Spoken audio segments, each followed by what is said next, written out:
ഇപ്പോൾ വരുന്ന വളരെ പ്രധാനപ്പെട്ട ഒരു വാർത്ത, ശബരിമല സ്വർണ്ണക്കൊള്ളയുടെ വ്യാപ്തിയേറുന്നു. ശിവ വ്യാളി രൂപങ്ങളിലെ സ്വർണവും കവർന്നു, പ്രഭാമണ്ഡലത്തിലെ സ്വർണം കൊള്ളയടിച്ചു. ദീപു രേവതിയാണ് വിശദാംശങ്ങളുമായി ചേരുന്നത്. ദീപു, ദ്വാരപാലക ശില്പങ്ങളുടേതും വാതിലിലേതും മാത്രമല്ല സകല സ്വർണവും കൊള്ളയടിച്ചു എന്നുള്ള വിവരമാണല്ലോ ഇപ്പോൾ ശബരിമല സ്വർണ്ണക്കൊള്ളയുമായി ബന്ധപ്പെട്ട് ഏറ്റവും ലേറ്റസ്റ്റ് ആയി വരുന്നത്. സ്വർണ്ണക്കൊള്ളയുടെ വ്യാപ്തിയേറുകയാണോ? സ്വർണ്ണക്കൊള്ളയുടെ വ്യാപ്തി ഏറുകയാണ്. പ്രതീക്ഷിച്ചതിനും പുറത്തുള്ളതിനും അപ്പുറത്തേക്കുള്ള സ്വർണ്ണക്കൊള്ളയാണ് ശബരിമലയിൽ നടന്നതെന്നുള്ള വിവരങ്ങളാണ് ഇപ്പോൾ SITയുടെ അന്വേഷണത്തിൽ പുറത്തു വരുന്നത്.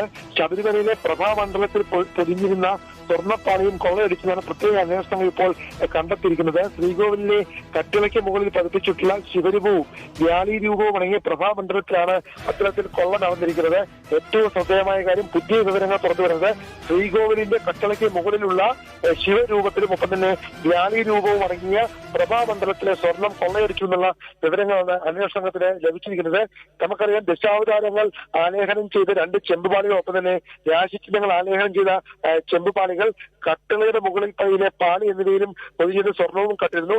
ഇതുമായി ബന്ധപ്പെട്ട അന്വേഷണം നടക്കുമ്പോൾ ഇന്നലെയാണ് ഇതുമായി ബന്ധപ്പെട്ട പോറ്റിയെ വിശദമായിട്ട് ചോദ്യം ചെയ്തത്. അതിന്റെ സ്വർണം, അന്ന് കട്ടെടുത്ത ആ സ്വർണം എവിടെയെന്ന് കണ്ടെത്താനാണ് അന്വേഷണ സംഘം ഈ പോറ്റിയും മറ്റും ചോദ്യം ചെയ്യുന്ന സാഹചര്യം ഉണ്ടായത്. എന്നാൽ അത്തരത്തിൽ ചോദ്യം ചെയ്യുന്നതിന്റെ അന്വേഷണത്തിന് ഇടയ്ക്കാണ് ഇപ്പോൾ പുതിയ വിവരങ്ങൾ ഇപ്പോൾ പുറത്തു വരുന്നത്.